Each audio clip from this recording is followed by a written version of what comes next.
Is the thing that you're talking about, the control part, isn't that part of parenting? Do you know what I mean? Like, yeah, but there's a point in parenting. How old is your daughter now? My child's 23. Okay. 24 now. Okay. And this was happening when they were 22, 23.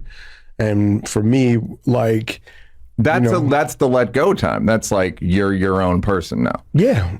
But you're trying to hold on, right? And you want this thing that's in your head, normalcy, and you think about your grandchildren and you all kinds of shit. And it's like, yo, it's not on me to think about none of that. This is their life, and they should be happy. And if they do this or they want to change back, whatever they want to do, it's not on me to punch down on my child. It's on me to love my child. Period. That's all. All I could do is love my child, and that's what I do. Did you try to talk them out of it? Of course. I try to hypnotize that bitch. I believe it. No. I did. I was like, no, wait, hold on. And like I said, and I protested, against it. And I don't say that with pride. Right. I look back on those actions, and it's funny how you can be so embarrassed by something you did 2 years ago. Yeah. Like, that was I was only 50. Crazy. I was embarrassed the moment I was forced to look in the mirror. I was embarrassed. And it only took me a week. About your behavior? Yeah. It took you a week to realize, like, you're doing this wrong? The transition for me, because their transition was like a 3-year process, 4-year process. Yeah. My transition was a week. One hard week. And I will say, I got to a beautiful place called acceptance. And I pray for a lot of parents, family members, and, just public, right, people in general. Yeah. It's not on us to judge anybody, right? Yo, so we back in here for another edition of F-ya-Motha. I'm not even gonna make y'all watch that. It's just scathing and painful. He just folded like a beach chair. That's all that is when it boils down to it. And he buckled.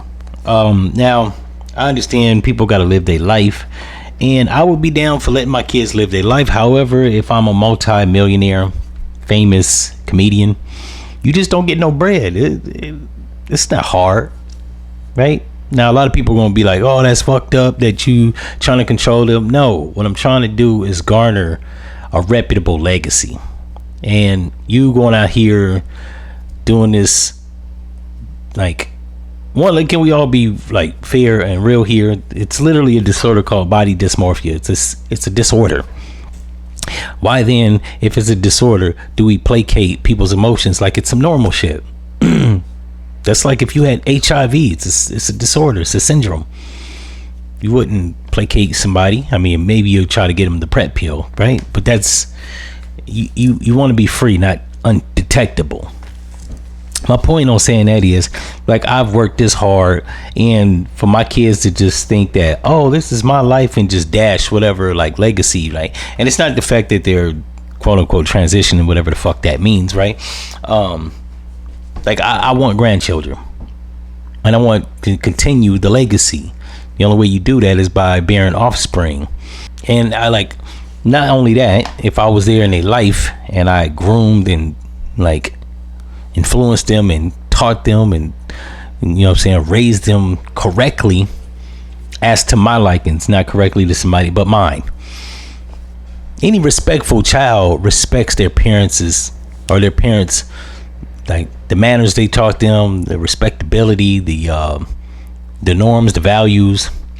I didn't agree with everything my pops said, but for the most part, I respect my pops and my mother, and I try not to do things that go against their teachings. Now, have I committed crimes? Yes. Have I lied? Have I been an unscrupulous person in my life? Yes. All the things that go against the shit that my parents taught me, right? However, unbeknownst to them, they don't know. This isn't something that I sold weed. I don't think my mom has a firm grasp, or my dad, both of them have a firm grasp on how long I did that shit.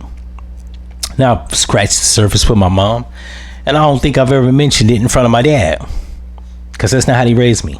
Certain things you just If you're gonna go outside of the bounds of what your parents taught you, you keep it to yourself. And I respect my parents to actually want to please them, at least till they leave this earth. I'm a firm believer on that. While I don't have kids, I believe you please them until they leave the earth. Then you do whatever fuck shit that comes to your mind, right? Because I don't want to have to bear the thought that my parents raised me and now I'm gonna embarrass them while they're still like do the embarrassment shit when they're gone. It ain't that hard. I don't understand how people don't grasp this concept. You gonna do shit that embarrasses them. You gonna drive them to the grave early because now they have to live with the embarrassment, which is why in Chinese culture, embarrassment is dealt with suicide. Like they honor their parents so much, they took that shit to heart. They honor their parents and the parents' legacy and the family legacy, and so much that when you get exposed as an embarrassment to the family, you gotta kill yourself. Now, I'm not saying that his daughter should have killed herself, but you know what? If black people had more grasp on family norms and values, they probably would. And the only reason that black people, in my opinion, and this is a black thing because he's black and his daughter's black, the only reason that I think black people go against the grain is because there is no penalty. His money would have been the penalty, right?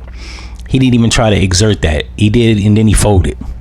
Nah, you exert the punishment until they comply. Only then can you have whatever that it is that I amass. That's why Will Smith's son Jaden, and I think I did a video about it.